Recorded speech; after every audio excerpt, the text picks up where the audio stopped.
मोहतरम सामीन सलाम अलैकुम। आज हम सूरह अल बकरा आयत नंबर 28 पढ़ेंगे। मैं उम्मीद करता हूँ कि आप इसे गौर से सुनेंगे और अपनी जिंदगी को कुरान के मुताबिक गुजारने की कोशिश करेंगे, क्योंकि कुरान अल्लाह ताला की तरफ से नाजिल करदा इंसानों के लिए एक मुकम्मल ज़ाब्ता हयात। इसमें जिंदगी गुजारने के तरीके हैं, इसमें कामयाब होने के तरीके हैं। माशरे में जितने भी फिरके हैं उनकी ऐनक आपने लगाई हुई है। जब आप वो ऐनक उतार के सिर्फ कुरान की ऐनक पहन लेंगे तो कुरान आपको डायरेक्शन देगा, कुरान आपकी इस्लाह करेगा, कुरान आपको वाज़ेह हर चीज दिखाएगा कि माशरे में क्या हो रहा है, ये सही हो रहा है या गलत हो रहा है।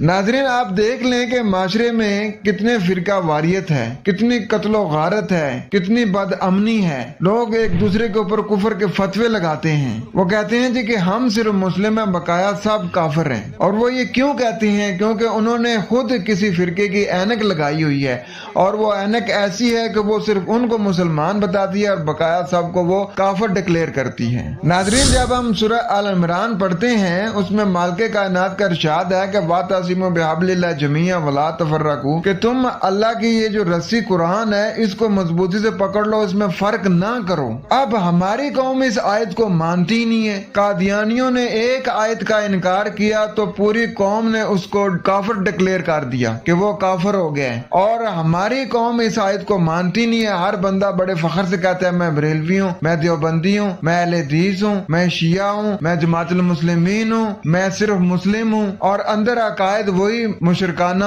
वही इंसानों को लिखी किताबों को फॉलो करके फिरके बनाए गए, अकायद बनाए गए, नजरियात बनाए गए। और वो नजरियात जो हैं वो फिर लोगों को काफिर और मुशरिक डिक्लेयर करते हैं। तो नाजरीन, कामयाबी हमारी तब होगी, कामयाब हम तब होंगे जब हम सिर्फ कुरान की ऐनक लगाएंगे। तो मैं दावे के साथ कहता हूँ कि जिस दिन आपने तमाम फिरकों की ऐनकें उतार के फेंक दी और सिर्फ एक कुरान की ऐनक लगा ली, आपको शीशे से भी ज्यादा साफ ये माशरा नजर आना शुरू हो जाएगा। आपको इस माशरे में खराबियां भी नजर आएंगी, इस माशरे में खूबियां भी नजर आएंगी और फिर आप इस कुरान को फॉलो करके उन खराबियों को दुरुस्त करने की कोशिश में लग जाएंगे।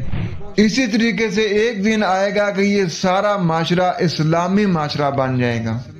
उस माशरे में कोई चोरी करने वाला आपको नजर नहीं आएगा, कोई डकैती करने वाला आपको नजर नहीं आएगा, कोई फ्रॉड करने वाला आपको नजर नहीं आएगा, कोई कत्ल करने वाला आपको नजर नहीं आएगा। क्योंकि इस्लामी माशरा होता ही ऐसे है कि मैंने आपकी इज्जत और जान और माल की हिफाजत करनी है, आपने मेरी इज्जत और जान और माल की हिफाजत करनी है। हमने दूसरे तीसरे चौथे पांचवें इस तरह करते करते एक पूरा इस्लामी माशरा बना